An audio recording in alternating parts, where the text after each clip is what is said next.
Not the point. മുസ്ലിം വിഭാഗം ശത്രുത പ്രഖ്യാപിച്ച, മുസ്ലിം സമുദായത്തോട് വൈരാഗ്യമോ പ്രശ്നമോ ഉള്ള ഒരു സമൂഹം അവരോട് അക്രമം നടക്കുകയോ അവരോട് യുദ്ധം ചെയ്യേണ്ട അവസ്ഥ വരികയോ അവരെ ആക്രമിക്കുകയോ ചെയ്താൽ അവരുടെ സമ്പത്ത് നിങ്ങൾ കൈക്കലാക്കിയാൽ അത് വിഹിതമാണോ അവിഹിതമാണോ? ഏതാണെങ്കിലും ഇയാളെ വിവരക്കേട് എന്നെ കേൾക്കുന്ന ആളുകൾ മനസ്സിലാക്കുക.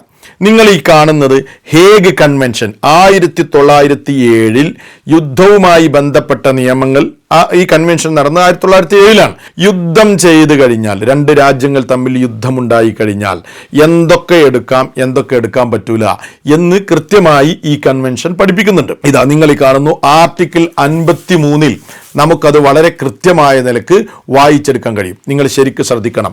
An army of occupation can only take possession of cash, funds and realisable securities which are strictly the property of the state. എന്താ പറഞ്ഞതെന്നറിയോ? ഒരു അധിനിവേശ സൈന്യത്തിന് എടുക്കാൻ പറ്റുന്ന സംഗതികൾ എന്തൊക്കെയാണ്?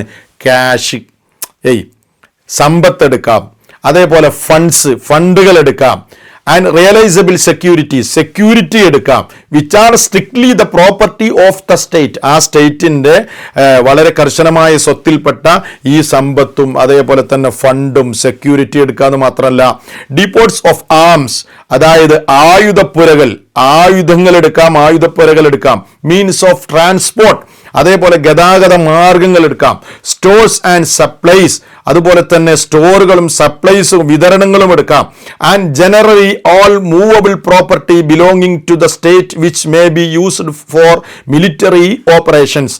അതായത് സാധാരണയായി സൈനിക പ്രവർത്തനങ്ങൾക്ക് ഉപയോഗിക്കാവുന്ന ജംഗമ സ്വത്തുക്കൾ മുഴുവനും എടുക്കാം. എന്താ പറഞ്ഞത്? ഓൾ മൂവബിൾ പ്രോപ്പർട്ടി, അതായത് ചലനാത്മകമായ സ്വത്തുക്കൾ മുഴുവൻ എടുക്കാം എന്നാണ് ഈ പറയുന്നത്. ലിയാക്കത്തെ, എന്തെങ്കിലും വിളിച്ചു പറയുമ്പോൾ ആലോചിക്കണം. മനസ്സിലായല്ലോ? വിവരക്കേട് വന്ന് പറയരുത്. അപ്പൊ എന്താണ് ഇപ്പോൾ ഇതിൽ നിന്ന് ഈ കൺവെൻഷനിൽ നിന്ന്, അതായത് ഹേഗ് കൺവെൻഷൻ, ഇതിൽ നിന്ന് എന്താണ് നമ്മൾ മനസ്സിലാക്കേണ്ടത്? ഇപ്പൊ ഞാനൊരു എക്സാമ്പിൾ പറയാം.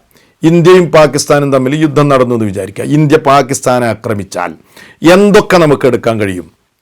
പാകിസ്ഥാന്റെ സമ്പത്ത് നമുക്ക് എടുക്കാം, ഫണ്ട് എടുക്കാം, സെക്യൂരിറ്റി എടുക്കാം, വാഹനങ്ങൾ എടുക്കാം, സ്റ്റോറുകൾ എടുക്കാം, ആയുധപ്പുരകൾ എടുക്കാം, സൈനിക പ്രവർത്തനത്തിന് ഉപയോഗിക്കുന്ന എല്ലാ ജംഗമ വസ്തുക്കളും ഉപയോഗിക്കാം, എല്ലാ നിലക്കുള്ള ആയുധങ്ങളും എടുക്കാം, യുദ്ധോപകരണങ്ങൾ എടുക്കാം. ഇതന്നെയല്ലേ ഇസ്ലാം പറഞ്ഞത്? അല്ലേ? എന്നിട്ട് എന്തിനാണ് ഇസ്ലാമിന്റെ മേൽ കുതിര കയറാൻ വരുന്നത്? എന്നിട്ട് എന്തൊരു കോൺഫിഡന്റിലാണ് ഇയാൾ ഈ മണ്ടത്തര ഇരുന്ന് പറയുന്നത് അറിയോ?